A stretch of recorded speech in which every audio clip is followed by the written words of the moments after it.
బులెటిన్లో బ్రేకింగ్ చూసిన యూత్ కాంగ్రెస్ నేతలు మారు పోరాటానికి శ్రీకారం చుట్టారు. గజ్వేల్లో బీఆర్ఎస్ ఓటమి లక్ష్యంగా రెండో విడతల యూత్ కాంగ్రెస్ యువజన పోరాట యాత్రను ప్రారంభించనున్నారు.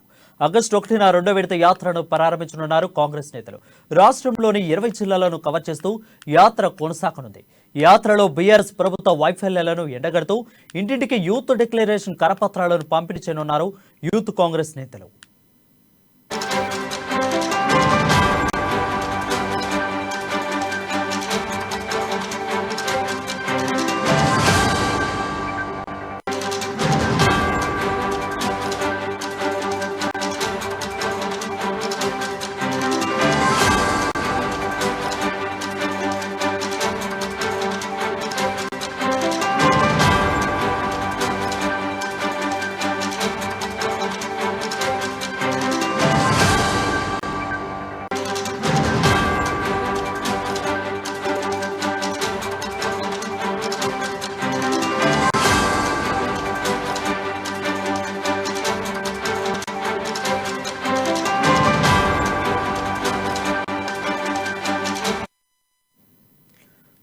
బ్రేకింగ్ చూసిన యూత్ కాంగ్రెస్ నేతలు మరో పోరాటానికి శ్రీకారం చుట్టారు. గజ్వేల్లో బీఆర్ఎస్ ఓటమి లక్ష్యంగా రెండో విడతల యూత్ కాంగ్రెస్ యువజన పోరాట యాత్రను ప్రారంభించనున్నారు. ఆగస్టు 1న రెండో విడత యాత్రను ప్రారంభించనున్నారు యూత్ కాంగ్రెస్ నేతలు.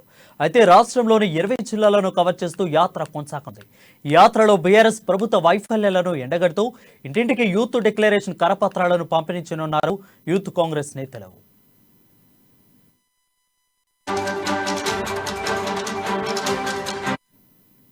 దీనిపై మరింత సమాచారం మా ప్రతినిధి హరీష్ లైవ్ ద్వారా అందిస్తారు. హరీష్, చెప్పండి.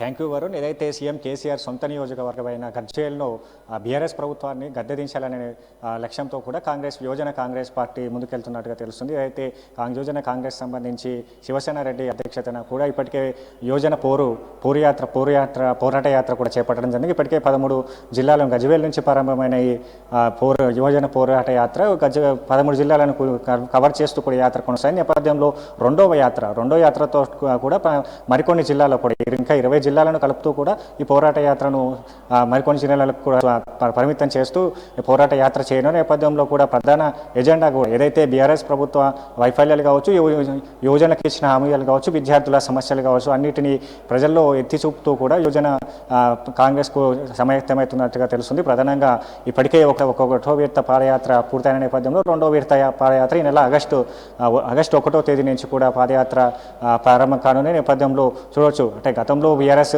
పార్టీ అధికార ఎన్నికల ముందు ఇచ్చిన హామీలు కావచ్చు, అయితే 2 లక్షల ఉద్యోగాలు కావచ్చు, అలాగే KG to PG ఉచిత విద్య కావచ్చు, అలాగే మరికొన్ని హామీలు కొత్త యూనివర్సిటీల నిర్మాణం కావచ్చు, ఇలాంటి హామీలన్నింటినీ కూడా బీఆర్ఎస్ ప్రభుత్వం వైఫల్యం చెంది అన్నిటిని కూడా విస్మరించింది.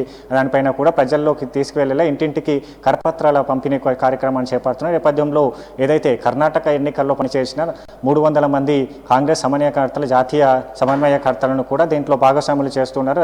అలాగే 1,00,000 మంది యువజన కాంగ్రెస్ సంబంధించిన సభ్యులు కూడా ఈ పాదయాత్రలో భాగస్వాములు కానున్న నేపథ్యంలో అంటే కాంగ్రెస్ పార్టీ ఇప్పటికే చూడవచ్చు యువజన గర్జన సభలు కూడా నిర్వహించిన నేపథ్యంలో ఏదైతే కేంద్ర ప్రభుత్వ వైఫల్యం కావచ్చు, యువజనకు ఇచ్చిన హామీలు కావచ్చు, గతంలో తాజాగా TSPSCకి జరిగిన పేపర్ లీకేజ్ వ్యవహారంలో విద్యార్థుల నష్టపోయారు, వాళ్ళకి అంతటికి నష్టపరిహారం కూడా చెల్లించాలని కూడా యువజన గర్జన సభలు సైతం నిర్వహించిన నేపథ్యంలో అంటే యూత్కే టార్గెట్గా చేసుకొని కాంగ్రెస్ పార్టీ ముందుకెళ్తున్నట్టుగా తెలుస్తుంది. ప్రధానంగా వచ్చే ఎన్నికల నేపథ్యంలో కూడా యువతనంతా కూడా పార్టీ వైపు మరుపుకునేందుకు కూడా ఏదైతే బీఆర్ఎస్ ప్రభుత్వ వైఫల్యాలు కావచ్చు, తాజాగా TSPSC పేపర్ లీకేజ్ వ్యవహారం కావచ్చు, అలాగే గతంలో ఇచ్చిన హామీలు కావచ్చు, అయితే యూత్కు సంబంధించిన ఏదైతే నిరుద్యోగ భృతి కావచ్చు, అలాగే KG to PG విద్య ప్రభుత్వము విస్మరించింది. ఇలాంటి హామీలను అదైతే కాంగ్రెస్ పార్టీ ఖచ్చితంగా అధికారంలోకి వచ్చిన వెంటనే కూడా చేస్తామని చెప్పేసి కూడా కరపత్రాలు పంపిణీ జరుగుతుంది. అలాగే ఏదైతే సరూర్ నగర్ సభా వేదిక కూడా ప్రియాంక గాంధీ చేత యూత్ డిక్లరేషన్ ఇచ్చారు. ఈ యూత్ డిక్లరేషన్ను కూడా ప్రజల్లో తీసుకువెళ్ళి అలాగే యువతలో ఈ యూత్ డిక్లరేషన్ కరపత్రాలు పంపిణీ చేయనున్నారు. అలాగే ఏదైతే యూత్ డిక్లరేషన్లో భాగంగా అమరవీరుల కుటుంబానికి ప్రభుత్వ ఉద్యోగంతో పాటు 25,000 నెల ఆర్థిక సాయాన్ని ఇవ్వడం, అలాగే కేజీ టు పీజీ ఉచిత విద్య కావచ్చు, అలాగే ఫీజు రియంబర్స్మెంట్ కావచ్చు, అలాగే ఏదైతే బాసర తరహాలో ఇంకా 4 ఐఐటి యూనివర్సిటీల నిర్మాణం కావచ్చు, అలాగే మహిళల విద్యార్థుల కోసం 18 సంవత్సరాలు ఉన్న మహిళా విద్యార్థులకు స్కూటీల పంపిణీ కావచ్చు, ఇలాంటి అంశాలను అన్నిటిని కూడా యూత్ డిక్లరేషన్లో ప్రస్తావించింది. వచ్చే 2 లక్షల ఉద్యోగాలు కూడా యూత్ డిక్లరేషన్లో పొందుపరిచింది. ఈ నేపథ్యంలో వచ్చే కాంగ్రెస్ పార్టీ అధికారంలోకి వచ్చిన మొదటి నెలనే ఇలాంటి హామీలను నెరవేరుస్తామన్నట్టుగా కూడా యూత్ డిక్లరేషన్లో పేర్కొంది. ఈ నేపథ్యంలో ఈ యూత్ డిక్లరేషన్ని కూడా యువతను ఇంటింటికి తీసుకువెళ్లే విధంగా యువతను కాంగ్రెస్ పార్టీ వైపుకు మళ్లించే విధంగా కూడా యువజన పోరాట సమితి పోరాట యాత్ర కొనసాగుతుంది. ఇప్పటికే గజ్వేల్ సీఎం సొంత జిల్లా గజ్వేల్ను ప్రారంభమైన యాత్ర మరికొన్ని జిల్లాలను కూడా యువజన కాంగ్రెస్ పోరాట యాత్ర ఆగస్టు 1 నుంచి కూడా వెళ్ళనున్నది. వరుణ్, అయితే హరీష్ చూసుకున్నట్లయితే యూత్ కాంగ్రెస్ పోరాట యాత్రలో దీంట్లో ఎవరెవరు రాష్ట్ర ముఖ్య నాయకులు ఎవరెవరు పాల్గొనే అవకాశం ఉంది అన్నట్లు తెలుస్తుంది. ప్రధానంగా ఏదైతే కాంగ్రెస్ పార్టీ విభాగమైన యువజన విభాగమైన యూత్ కాంగ్రెస్ సంబంధించి ఇక్కడ శివసేన రెడ్డి అధ్యక్షుడు కొనసాగుతారు. అలాగే ఎన్ఎస్యుఐని కూడా భాగస్వామ్యం చేస్తారు. ఎన్ఎస్యుఐ పలుమూరు వెంకట విభాగమైన ఎన్ఎస్యుఐ తరఫున కావచ్చు, దాదాపుగా రెండు విభాగాల నుంచి 1,00,000 మంది విద్యార్థులు కావచ్చు, యువకులు కావచ్చు, వీళ్ళంతా కూడా వీళ్ళతో భాగస్వామ్యం చేయడం. పిల్లలు ఇప్పటికే అంటే కర్ణాటకలో పనిచేసిన జాతీయ ఆల్ ఇండియా యువజన సమన్వయకర్తలు కూడా దీంట్లో 300 మంది దీంట్లోకి రానున్నారు. ఈ నేపథ్యంలో రెండో యాత్ర కూడా భారీగా ఉంటుంది. 1,00,000 మందికి పైగా కూడా దీంట్లో భాగస్వాములు ఉంటారు. ఈ యాత్రను ఏదైతే బీజేపీ ప్రభుత్వ వైఫల్యాన్ని ఎండగట్టేందుకు ఇంటింటికి ప్రచారాలు నిర్వహిస్తాం, ప్రతి జిల్లాలను కవర్ చేస్తూ కూడా యాత్రను చేస్తాం. ఇప్పటికే శివసేన రెడ్డి చెప్తున్న పరిస్థితులు కనిపిస్తున్నాయి. అలాగే ఏదైతే కాంగ్రెస్ పార్టీ అధికారంలోకి వస్తే ఎలాంటి హామీలను ఇస్తుంది, యువతకు ఇప్పటి వరకు ఏదైతే బీజేపీ బీఆర్ఎస్ ప్రభుత్వం చేసిన మోసాలను కావచ్చు, అలాగే టీఎస్పీఎస్సీ పేపర్ లీకేజ్ వ్యవహారంలో విద్యార్థులు నష్టపోయారు, ఆ నష్టపోయిన విద్యార్థులకు నష్టపరిహారం కావచ్చు, అన్నిటిని కూడా యువతలో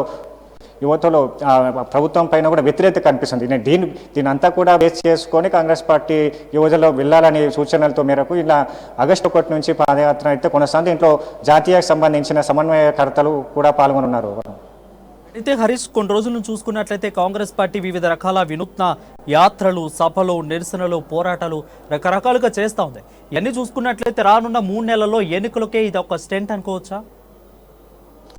ఖచ్చితంగా ఇప్పటికే సభలు సమావేశాలు కావచ్చు, నిరుద్యోగులకు సంబంధించి నిరుద్యోగ గర్జనలు కావచ్చు, అలాగే యువజన పోరాట యాత్రలు కావచ్చు, అలాగే మహిళలకు సంబంధించి మహిళా డిక్లరేషన్, ఇలాంటి సభలు సమావేశాలతో కూడా కాంగ్రెస్ పార్టీ ఎన్నికలకు రెడీ అవుతున్నట్టుగా తెలుస్తుంది. ప్రధానంగా చూడవచ్చు ఇప్పటికే సభలు కొల్లాపూర్ మళ్ళీ వచ్చే 30 తారీఖున కొల్లాపూర్ సభ నిర్వహించిన, అలాగే గతంలో సరూనగర్ సభ కావచ్చు, ఖమ్మం వేదికగా జరిగిన సభలు కావచ్చు, ఇవన్నిటిని కూడా ఇప్పటికే యూత్ కావచ్చు, అలాగే నిరుద్యోగుల సమస్యలు కావచ్చు, రైతుల సమస్యలపైన కూడా కాంగ్రెస్ పార్టీ ముందుకెళ్తున్నది. అలాగే ఈ నేపథ్యంలో అక్కడ రైతు డిక్లరేషన్ కావచ్చు, యూత్ డిక్లరేషన్ కావచ్చు, ఇంకా వచ్చే మరికొన్ని రోజుల్లో కూడా పలు డిక్లరేషన్లు కూడా ఇచ్చేందుకు కూడా కాంగ్రెస్ పార్టీ ముందుకెళ్తున్నట్టుగా తెలుస్తుంది. ప్రధానంగా చూడవచ్చు ఇప్పటికే యూత్కు సంబంధించి ఇక్కడ యువజన విభాగాన్ని కూడా ఎన్నికల ప్రచారాల్లో నిమగ్నమయ్యేలాగా చూసింది. అలాగే ఎన్ఎస్యుఐ సంబంధించి ఎన్ఎస్యుఐ విద్యార్థుల సమస్యలపైన కూడా వాళ్ళు ఎప్పటికప్పుడు ప్రశ్నిస్తూ వస్తున్నారు. అలాగే ఈ నేపథ్యంలో కూడా అన్ని విభాగాలను కాంగ్రెస్ పార్టీకి చెందిన యూత్ విభాగం కావచ్చు, మైనారిటీ ఎస్సీ ఎస్టీ మైనారిటీ సెల్లను కావచ్చు,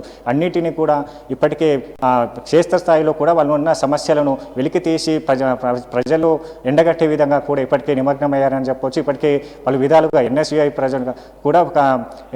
ఎన్ఎస్యుఐ కూడా పలు యాత్రలు చేసింది. అలాగే ఇంటింటికి వెళ్ళి ప్రచారాలు సైతం నిర్వహించింది. విద్యార్థుల సమస్య పైన కావచ్చు, ఇదైతే గతంలో ప్రభుత్వం ఇచ్చిన యూనివర్సిటీలను నిర్మించకపోవడం, అలాగే ఏదైతే మునుగోడు ఉప ఎన్నికల సందర్భంగా కూడా సీఎం కేసీఆర్ మునుగోడులో యూనివర్సిటీ నిర్మాణం చేపిస్తామని హామీ ఇవ్వడం, ఇలాంటి హామీలు కూడా విస్మరణకు గురయ్యాయి అన్న పైన నేపథ్యంలో కూడా ఎన్ఎస్యుఐ విద్యార్థుల సమస్యలపైన కూడా యాత్రలు కావచ్చు, అలాగే సభలు కావచ్చు, సమావేశాలు నిర్వహిస్తారు. ఈ నేపథ్యంలో యువతకు సంబంధించి ఇక్కడ శివసేన రెడ్డి యువజన పోరాట యాత్ర చేస్తున్నారు. అంటే కాంగ్రెస్ పార్టీకి చూస్తే అన్ని విభాగాలు కూడా ఎన్నికలకు సంబంధించి ఇప్పటికే క్షేత్రస్థాయిలో పనిచేస్తున్నాయి. Right, thank you Harish for the updates.